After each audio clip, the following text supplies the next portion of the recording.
Good morning. Today's book is Read Aloud Classics and the chapter The Emperor's New Clothes by Hans Christian Andersen. The story of the vain and insecure emperor who was tricked by two swindlers into parading naked through the city is one of the world's truly timeless tales. Many years ago, there was an emperor who was so excessively fond of new clothes that he spent all his money on them. He cared nothing about his soldiers, nor for the theater, nor for driving to the woods, except for the sake of showing off his new clothes. He had a costume for every hour in the day, and instead of saying, as one does about the other king or emperor, "He is in his council chamber," here one always said, "The emperor is in his dressing room." One day, two swindlers came to visit the town. They gave themselves out as weavers and said that they knew how to weave the most beautiful stuffs imaginable. Not only were the colors and patterns unusually fine, but the clothes that they made of the stuffs that had the particular quality of becoming invisible to every person who was not fit for the office he held, or if he was impossibly dull. "Those must be splendid clothes," thought the emperor. "By wearing them, I should be able to discover which men in my kingdom are unfit for their posts. I shall distinguish the wise from the fools. Yes, I certainly must order some of that stuff to be woven for me." He paid the two swindlers a lot of money in advance so that they might begin their work at once. They did put up two looms and pretended to weave, but they had nothing whatever upon their shuttles. At the outset, they asked for the quantity of the finest silk and the purest gold thread, all of which they put into their own bags while they worked away at an empty loom far into the night.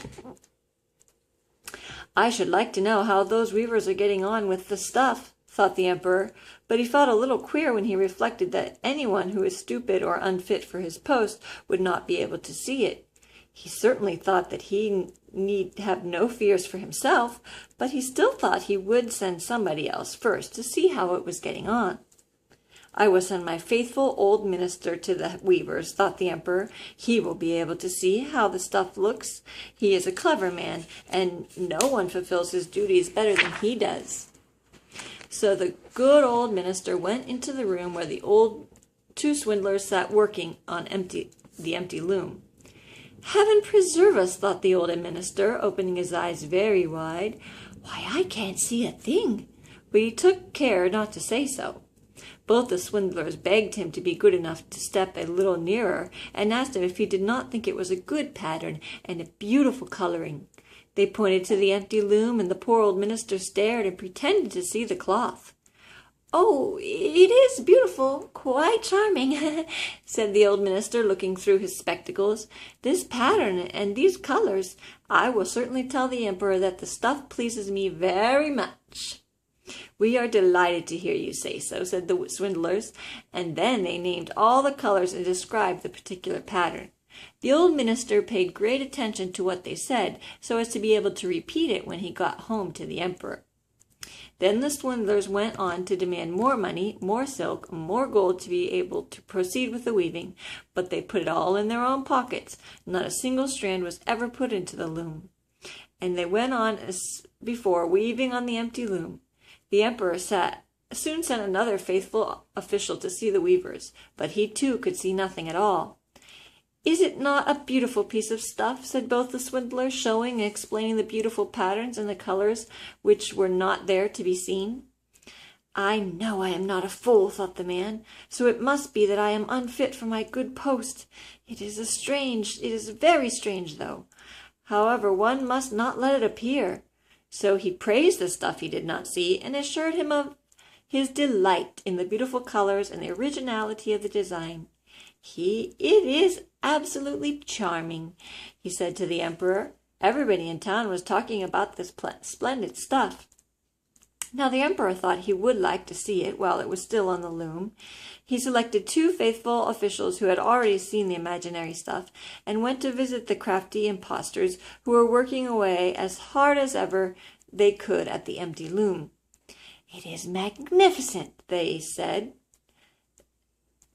"Only see, your master, what a design! What colors! and they pointed to the empty loom, for they thought no doubt the others could see the stuff. "What?" thought the emperor. "I see nothing at all. This is terrible. Am I a fool? Am I not fit to be an emperor? Why, nothing worse could happen to me." "Oh, it is beautiful," said the emperor.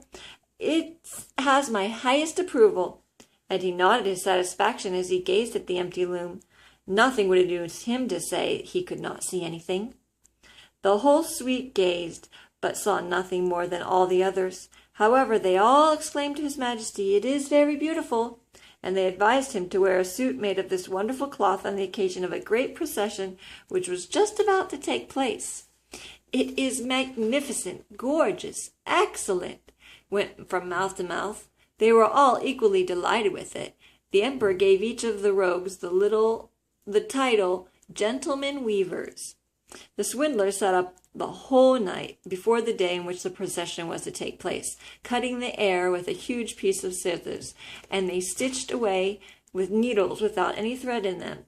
And at last they said, "Now the emperor's new clothes are ready."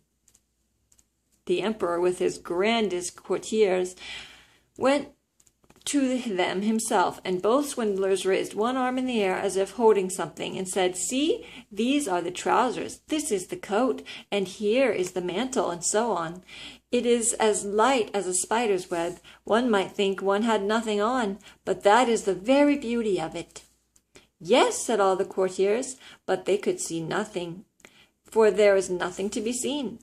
"Will your imperial majesty be graciously pleased to take off your clothes," said the impostors, "so that we may put on the new ones, along here before the great mirror?" The emperor took off all his clothes, and the impostors pretended to give him an article of dress after the other, one article of dress after the other, of the new ones which they pretended to make. They pretended to fasten something around his waist, and to tie on something. This was the train. The emperor turned around and around in front of the mirror. And well, his majesty looks in his new clothes. How becoming they are! They are the most gorgeous robes. The canopy is waiting outside, which was to be carried over your majesty in the procession, said the master of ceremonies. Well, I am quite ready, said the emperor. Don't the clothes fit well? And then he turned around again in front of the mirror, so that he could seem to be looking at his grand things. The chamberlains who were carrying the train stopped and pretended to lift it from the ground with both hands, and they walked along with their hands in the air, and they dared not let it appear that they could not see anything. Then the emperor walked along in the procession under the gorgeous canopy, and everybody in the streets and at the window exclaimed, "How beautiful the emperor's new clothes are!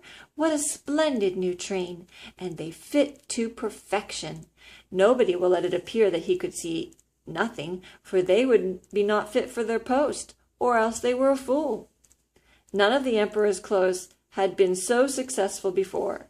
"But he has got nothing on," said a little child.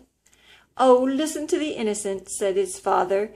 One person whispered to another what the child had said. "He has got nothing on. A child says he has got nothing on." "But he has nothing on," at last cried all the people. The emperor writhed, for he knew it was true, but he thought the procession must go on now. So he held himself stiffer than ever, and the chamberlains held up the invisible train. The end.